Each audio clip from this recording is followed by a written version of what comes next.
हमारा नाम है समरीन और आपने देखना शुरू कर दिया है लाइव सिटीज।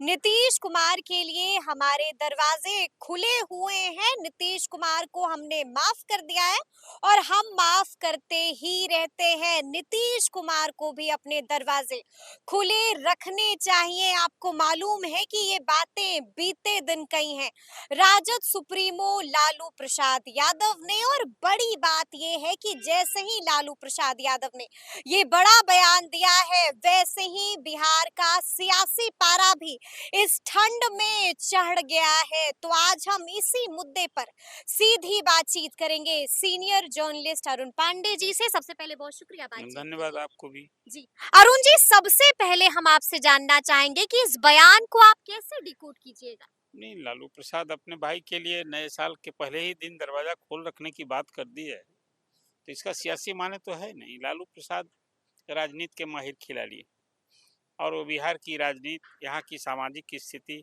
सब कुछ भली भांति समझते हैं। अब ये देखिए ना, आज नीतीश साथ आ जाए तो फिर क्या हो जाएगा। मैं हमेशा कहता हूँ, दूल्हा वही रहता है, बारात के पीछे वाले लोग बदलते हैं। तो जो पीछे बैठी बारात है, सम्राट चौधरी, विजय सिन्हा, डिप्टी सीएम और कई मंत्री फिर विपक्ष में बैठ जाएंगे और फिर उधर वाले लोग फिर आ जाएंगे बारात में। यही ना चेंज होगा। तो लालू जी इस दर्द को, पॉलिटिकल दर्द, मर्म और इस सच्चाई को समझते हैं और वो राजनीतिक व्यक्ति हैं। और राजनीति में भला कोई दरवाजा बंद होता है? अमित शाह ने भी दरवाजा बंद कर रखा था, याद है जी। कब वो ताला खुला पता भी नहीं चला और देखिए फिर साथ आ गए। इसलिए राजनीति में कहीं किसी के लिए दरवाजा तो बंद होने की बात नहीं। अब आप फिर तुरंत पूछेंगे कि तेजस्वी तो कह रहे हैं कि दरवाजा बंद है, तेजस्वी कह रहे हैं कि भाई मीडिया के लोग क्या उतावले हैं कि आ जाए नीतीश जी इस पाले में। जी जी जी। ये लालू प्रसाद बहुत सधे हुए अंदाज में जो बात कर रहे हैं उसका मायने है। हाँ, यही कारण तो है कि 90 के बाद लालू प्रसाद चाहे सत्ता में रहे चाहे विपक्ष में रहे, राजनीति की एक दूरी है। इसलिए इसका आज इस चुनाव के अब 10 महीने हैं, नवंबर में तो चुनाव ही होना है। इसके पहले एक दूसरा है कि नीतीश जी के लिए ये विडम्बना है, खुद उन्होंने अपनी ऐसी स्थिति बनाई है। ये नीतीश कुमार की विश्वसनीयता जिसको आप कहेंगे, वो विश्वसनीयता तो खो दिए हैं। इसलिए वो कब पलटी मारेंगे कि क्या फिर पलटी मारेंगे। अभी तो लालू जी ने दरवाजा खोलने की बात की है, इसके पहले चर्चा हो रही थी। इसलिए कि नीतीश जी इधर लगातार चुप्पी साधे रहते हैं। बीच में तो लगातार जब मीटिंग में बोल रहे थे कि भाई 2 बार गलती हो गई, अब अब नहीं गलती नहीं, लेकिन सीतामढ़ी में बोल दिया जाकर।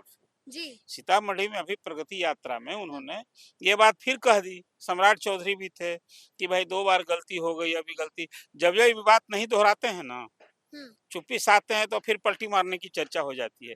इसलिए मैंने आपसे कहा कि ये नीतीश जी की विश्वस्तता का, लेकिन फिर मैं मानता हूँ सब कुछ दरवाजा खुले रहने का, दरवाजा कहीं लालू जी का तो दरवाजा बंद नहीं होता है। लालू जी तो उनके साथ जो उनके सांसद विधायक बागी विद्रोही बनते हैं, उसकी भी मेमोरी नहीं समाप्त कराते हैं। आपको याद होगा रामकृपाल यादव का, पप्पू यादव का, सांसद रहते इन लोगों ने विरोध बगावत किया था, कहाँ मेमोरी समाप्त कराई थी। हाँ, एक ताजा उदाहरण है रामबली चंद्रवंशी का कि राजद के आवेदन पर काउंसिल में मेमोरी समाप्त हुई। इसलिए लालू जी के बयान के बाद जो एक सत्ता के गलियारे में अभी सरगर्मी इस कनकनी में सचमुच बढ़ गई है। सियासी पारा हाँ, चढ़ तो चुका इसलिए है। इसको मैं इस रूप में देखता हूँ। अभी तो दरवाजा तो बंद नहीं, वहां तो दरवाजा बंद था तब नीतीश जी आ गए, अमित शाह ने दरवाजा और बंद, यहाँ तो दरवाजा खुला ही यहाँ हुआ तो है। खुला हुआ दरवाजा है। अब कुल बात रही, जब दिल चाहे आ जाइए। हाँ आ जाइए। आ जाइए तो जी। इसलिए अच्छा, हम आपसे ये भी जानना चाहेंगे, अभी आपने कहा कि आप यहाँ पर जिक्र करिएगा तेजस्वी यादव का, बिल्कुल हम जिक्र करेंगे। आपने सुना होगा कि कुछ वक्त पहले तेजस्वी यादव से भी ये सवाल पूछा गया था, तो उन्होंने साफ साफ कह दिया कि नीतीश कुमार के लिए हमारे दरवाजे हमेशा हमेशा के लिए बंद हो चुके हैं। और इधर लालू प्रसाद यादव ने कह दिया कि हमारे दरवाजे नीतीश कुमार के लिए खुले हुए हैं। माजरा क्या है अरुण जी? वो नाना कर रहे हैं, ये हाँ हाँ कर नहीं रहे नहीं, हैं। देखिए लालू, अंदर में यहाँ पर सहमति नहीं नहीं नहीं, है क्या देखिए एक लालू तरीके से? परिवार एज ए होल, जी। इस बार जो लालू नीतीश जी ने पलटी मारी, तो पूरा लालू परिवार, इवन चचा भतीजी, सब लोग चचा चचा जान ही कर रहे थे। इस बार वो तीखा हमला नहीं था, थोड़ा याद करें आप। बिल्कुल बिल्कुल जी। लेकिन अब इधर हाल के दिनों में तेजस्वी हमलावर हो गए हैं। अब वो कह रहे हैं क्या सख्त हो गए हैं, जी। अब वो समझते नहीं है कुछ, वो थके हुए हाँ, थके हैं, हुए हैं। कंट्रोल्ड हाँ, ऑर्गेनिक ये सब हैं। कुछ कह रहा है, जी, अभी जी, सब बात जी। कर रहा है। अब रिटायर्ड तो हैं। बाप बेटे में अंतर दिख रहा है, जी। लेकिन चलेगी किसकी? आज भी तेजस्वी विरासत न संभाल रहे हैं, आज भी वो लालू प्रसाद के बेटे ही है। बिल्कुल। जनता आज भी जो राजद के साथ गोलबंद है, तो उसमें मुहर किसका है? मुहर लालू प्रसाद की है। बिल्कुल। इस चीज को समझना होगा। हाँ, तेजस्वी जो कुछ कह रहे हैं, उससे ज्यादा तो अर्थ लालू प्रसाद के कहने पर ना। आप चर्चा भी आज लालू प्रसाद के उस बयान को लेकर कर रही हैं। तो तेजस्वी तो जो कह रहे हैं कि भाई हम लोग सवाल करते हैं तो उसको ठंडा करने के लिए लालू जैसा बोल देते हैं। बिल्कुल, आज उन्होंने ये भी कहा है हाँ, कि यही ठंडा करना चाहते हैं। हाँ, यही जी। तो मैं कह रहा हूँ। तेजस्वी के इस बयान का कोई राजनीतिक मायने नहीं है। सिर्फ ये है कि अभी अप्रोच में बाप बेटे में अंतर है नीतीश जी को लेकर के। लेकिन कुल मिला-जुला कर देखिए, अभी बहुत सारी चर्चा होगी। जब राजद और जदयू साथ था, तो जदयू के राजद में विलय होने की बात, एक नई पार्टी बनने की बात होती जी, थी। जी, जी। कौन कौन ठिकाना है? अब बीजेपी में अभी जदयू में एक खेमा है जो चाहता है कि बीजेपी के साथ रहें और बीजेपी पार्टी का विलय भी हो जाए तो हर्ज नहीं है।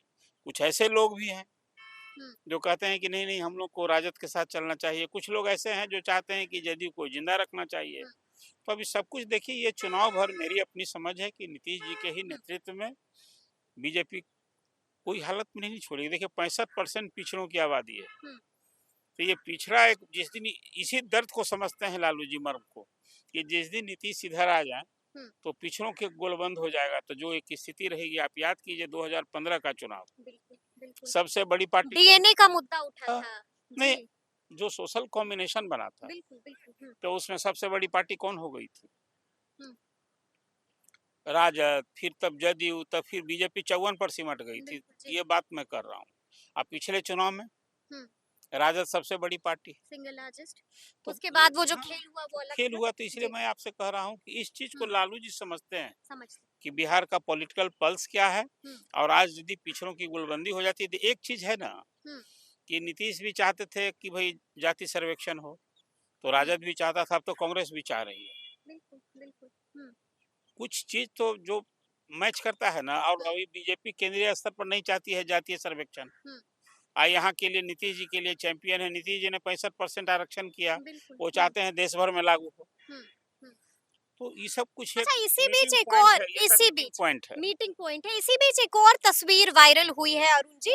उस तस्वीर में नीतीश कुमार तेजस्वी यादव को आशीर्वाद देते हुए नजर आ रहे हैं। आज की तस्वीर है। नहीं तो देना चाहिए ना। देखिए कोई चचा भतीजा कोई सामने मिलेगा, देखिए पॉलिटिक्स में एक अपना कोई राजनीति अलग होती है और व्यक्तिगत ये रखना चाहिए। ये तो तेजस्वी ने भी, आपने देखा है कहा जाता है कि तस्वीरें बहुत कुछ कह नहीं नहीं, आप देती देखिए हैं। ना, ये जो जुबान से आप कह नहीं पाते हाँ, हैं वो तस्वीर नहीं जो है ठीक कह कहते देती हैं आप। है। अब वो देखिए, यहाँ तेजस्वी जब स्पीकर बने नंद किशोर यादव ने तो पैर छूकर प्रणाम किया था। वो ये भी एक अच्छी तस्वीर बात है, है। एक वही तस्वीर थी।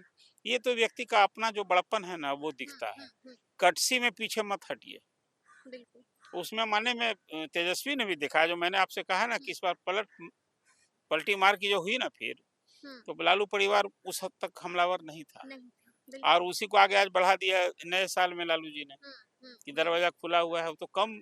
अच्छा, पॉलिटिकल कॉरिडोर्स में एक और चर्चा हो रही है अरुण जी। कहा तो ये भी जा रहा है कि बीजेपी वाले नीतीश कुमार को आइसोलेट करना चाहते हैं, उन पर दबाव बनाना चाहते हैं। क्या वाकई में बीजेपी और जेडीयू के दरमियान सब कुछ ठीक नहीं चल नहीं रहा है? नहीं, देखिए अब क्यों, किस बात के लिए बीजेपी दबाव बनाएगी? सब उसका काम। देखिए हमारा आपका आकलन विजय ये है। सिन्हा का बयान आपको याद नहीं, होगा। हम सबका भी। तो दूसरे दिन विजय सिन्हा ने क्या कहा? कहा कि अटल जी की जयंती पर बोल दिया। दूसरे दिन फिर क्या बोले? लेकिन दिल की बात तो जुबान तक अरे आ दिल ही की तो गई हर थी, कोई, सार्वजनिक हो गई थी, देखिए हंगामा मचा था। नीतीश जी के साथ रहते, मुझे याद है आए हुए थे अमित शाह, जी। शायद रड़िया पूर्णिया में मीटिंग थी। तो उसमें भाजपाइयों ने कहा कि भाई हम लोग को अकेले अपने दम पर लड़ना चाहिए। तो कहा कि भाई तुम्हारी ये अभी औकात नहीं है, नीतीश बाबू के साथ रहना मजबूरी है। तो आप जब साथ हुए थे तब भी मैंने आपसे कहा था कि बीजेपी की मजबूरी है नीतीश कुमार के साथ रहना। तो और फिर अमित शाह को ये मानने में गुरेज क्यों हो रहा है कि 2025 का सीएम फेस होंगे नीतीश देखिए वो कुमार? आपने वो भी बयान हाँ, अमित शाह देखा का मैं, सुना अमित शाह ने जो बात की, जी। वो एक पार्टी का डिसिप्लिन की बात की। अब बताइए ना, किसी मीडिया मंच पर अमित शाह अनाउंस कर देंगे कि हमारा चेहरा होगा, ठीक ही ना कहा कि भाई मेरे जब आप सरेआम अनाउंस कर सकते थे तो हाँ, वहां पर भी बोलने में क्या अब वो गुरेज देखिए था? नहीं नहीं हम रहेंगे वो नहीं कहा, हाँ जी। ये कहा कि अभी माइंड ओपन नहीं है, उससे ये ध्वनि हाँ, निकलती है। पार्लियामेंट्री बोर्ड की हाँ, बैठक होगी, फिर वो वहां एक तय सिस्टम होगा। की बात की। अभी एक ही दिन में सारा चीज जी। मीडिया चाहता है कि बस, हम्म। तो कल फिर खबर क्या होगी? आज यदि लालू बोले तब देखिए आज खबर लेकिन चर्चा उस हो रही बयान ने है। आग ये तो लगा दी Arun ji, confusion create confusion कर हुआ, दिया। तभी तो इसके बाद फिर हम्म। सफाई दर सफाई देनी पड़ी बीजेपी के नेताओं को। हम्म। सम्राट चौधरी, विजय सिन्हा, सब ने कहा कि नहीं नहीं नीतीश जी के ही चेहरे पर हम लोग चुनाव लड़ेंगे। हम्म। और लोकसभा चुनाव के पहले तो सम्राट लेकिन चौधरी, अब भी ये नहीं कह रहे हैं खुले में आकर के कि सीएम फेज 2025 में नीतीश कुमार नहीं ही अभी है। और आने दीजिए, तो कहना पड़ेगा, बीजेपी कहना की पड़ेगा। मजबूरी है। हाँ। देखिए एक बात जान लीजिए, तो फिर लालू जी बैठे हुए हैं ना। दरवाजा भी खोल दिया हाँ, है अब तो। इसलिए वो जी। मजबूरी है। लालू जी के लिए मजबूरी नहीं है, हम्म। नीतीश जी के लिए भी मजबूरी है, मजबूरी और है। बीजेपी के लिए मजबूरी, दोनों की दोस्ती भी मजबूरी का है। हम्म। और इस माने फिर वही ना है, दुल्हा वही बारात बदल जाने वाली बात। अच्छा, आपको ये भी मालूम है कि आज तो आरिफ मोहम्मद खान ने भी शपथ ले ली है और वो एक्टिव ही नहीं बल्कि ओवर एक्टिव नजर आ रहे हैं। क्या लगता है, क्या मैसेज देने की कोशिश कर रहे हैं आपने लगातार? देखा नहीं आज शपथ लेने के बाद नए राज्यपाल ने क्या कहा? हम्म। कहा कि देश चला रहे हैं कौन? नरेंद्र मोदी। बिल्कुल। और यहाँ मोदी का सेवक आ गया है। जी जी आप जी। तो ओवर एक्टिव की बात करते हैं, ये हाँ। बयान को आप क्या कहिएगा? इसका मतलब ये है हम्म। कि अब राजभवन भी एक सत्ता का केंद्र, तो ऐसे भी राजभवन होता ही है, होता ही है। लेकिन अब है आरिफ मोहम्मद खान। हम्म। तो अब यहाँ नीतीश खास कुमार, आदमी हाँ है। 22 महीने रहे यहाँ। स्पेशल पावर जो है लेकिन वो प्राप्त किए हुए हैं। नहीं, राजेंद्र विश्वनाथ हार लेकर 22 महीना रहे। जी। सीएम से केमिस्ट्री अच्छी नहीं थी। हम्म। क्या क्या हुआ के पाठक का वो सब बिल्कुल रेजिम याद बिल्कुल कीजिए। बिल्कुल। अब आ गए हैं आरिफ मोहम्मद खान। हम्म। इनका जो कल्याण बीघा भी पहुंच गए। अब इनका ओवर एक्ट, ओवर रिएक्शन हम्म। हम्म। आज बयान क्या दर्शा रहा है? सेवक आ गया तो है। जो सेवक आ गया है, तो सेवक घर बैठा रहेगा, वो अपनी सेवा दिखाएगा। दिखाएगा। जी। तो अब देखिए अभी देखिए, चुनाव के राबड़ी साथ आवाज भी गए थे और जैसे ही आरिफ मोहम्मद खान बाहर निकले थे वैसे ही तेजस्वी यादव ने भी बड़ा बयान दे दिया था, सरकार बनाने का दावा कर दिया था। नहीं, वो तो करना चाहिए ना, विपक्ष जी। के नेता हैं अभी, हाँ। तो क्या कहें, घर बैठ जाएंगे? अब हम्म। चुनाव में जा रहे हैं और महागठबंधन के चेहरा वो है। हम्म। 2 बार तो चचा के साथ डिप्टी सीएम का पद मिल गया है, मिल गया था। तो आगे लड़ना है तो अब तो सीएम ही बनने की बात ना करेंगे कि हम्म। सरकार बनाएंगे हम्म। और नीतीश कुमार पर सीधा हमला करेंगे। हम्म। अपनी जनता को मैसेज देना है तो हमलावर तो बन के रहना ही होगा। जी। अब लालू जी की राजनीति का क्या रंग दिखता है, वो अब सवाल है। वो सवाल है। चलिए, मेरा आखिरी सवाल आपसे है, क्या लगता है आने वाले दिनों में बिहार में और क्या कुछ होने जा रहा है, क्योंकि अभी सबकी निगाहें अपने बिहार पर टिकी हुई है। अभी तो सीटों की दावेदारी अब शुरू होगी, हम्म। तो अब सब लोग कितनी कौन सीट लड़ता है, क्या बिहार में भी मुंबई का फॉर्मूला लागू होगा?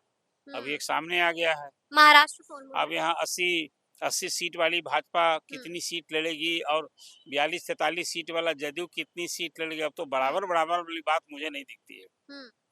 अब यहीं से पेच है, और वही सवाल है कि यदि बीजेपी ज्यादा सीट लड़ेगी, एक सवाल था तो जब, क्या नीतीश कुमार मानेंगे? यही सवाल है। देखिए लालू जी और नीतीश कुमार एक क्योंकि साथ, दरवाजा भी खुला हुआ है। सुनिए, एक जी। चुनाव में जब लालू जी नीतीश जी साथ थे, बराबर सीट पर लड़े थे, तो हमने सवाल लालू जी से ही पूछा था कि भाई दोनों भाई लड़ तो रहे बराबर सीट, लेकिन यदि कुछ कम सीट नीतीश जी को आ जाएगा तो फिर क्या आप कीजिएगा? जवाब क्या तो मिला? कहा कि लगे आप लड़वाने अभी ही। जी। पब्लिक डोमेन में बात हो रही थी, एक टीवी का कार्यक्रम शो था उसमें, कहा कि भाई तो हम नीतीश को बनाएंगे, तो नीतीश कुमार को बनाया भी, बनाया। ये ईमानदारी दिखाई। जैसे बीजेपी ने भी चुनाव के पहले नीतीश के चेहरे पर चुनाव लड़ेंगे, उसी का नतीजा था पॉलिटिकल प्रॉमिस का, कि चुनाव में, पिछले चुनाव में कम सीट भी जदयू को आया, तो लेकिन मुख्यमंत्री हाँ, नीतीश कुमार ही रहे। इसलिए अब ये सवाल जो आगे वाला चुनाव है, फिलहाल नवंबर तक तो नीतीश जी रहेंगे। अब नया जनादेश, और चेहरे पर तो अभी तो लड़ना ही होगा, मजबूरी है नीतीश कुमार के चेहरे पर चुनाव लड़ना, बीजेपी के लिए मजबूरी है। बीजेपी के पास बिहार में कोई चेहरा भी नहीं है, तो एक चेहरा मिल गया है संजोग से, तो 2 दशक से तो बिहार में यही ना राजनीति हो रही, लालू विरोध की राजनीति कर रही जी, है। जी, जी। तो नीतीश जी का चेहरा मजबूरी है बीजेपी के लिए। मजबूरी भी है नीतीश कुमार और ज़रूरी भी है नीतीश कुमार, लेकिन बड़ी बात ये है कि लालू प्रसाद यादव के बयान ने एक बार फिर से सियासी तूफान ज़रूर मचा दिया है। तो अब देखना होगा कि आगे-आगे क्या कुछ होता है, तो फिर ये पूरी बातचीत आपको कैसी लगी है? कमेंट करके हमें ज़रूर बताइएगा। तो ऐसे तमाम अपडेट्स के लिए बिल्कुल ऐसे ही हमारे साथ बने रहिएगा और देखते रहिएगा लाइव सिटीज़। बहुत शुक्रिया।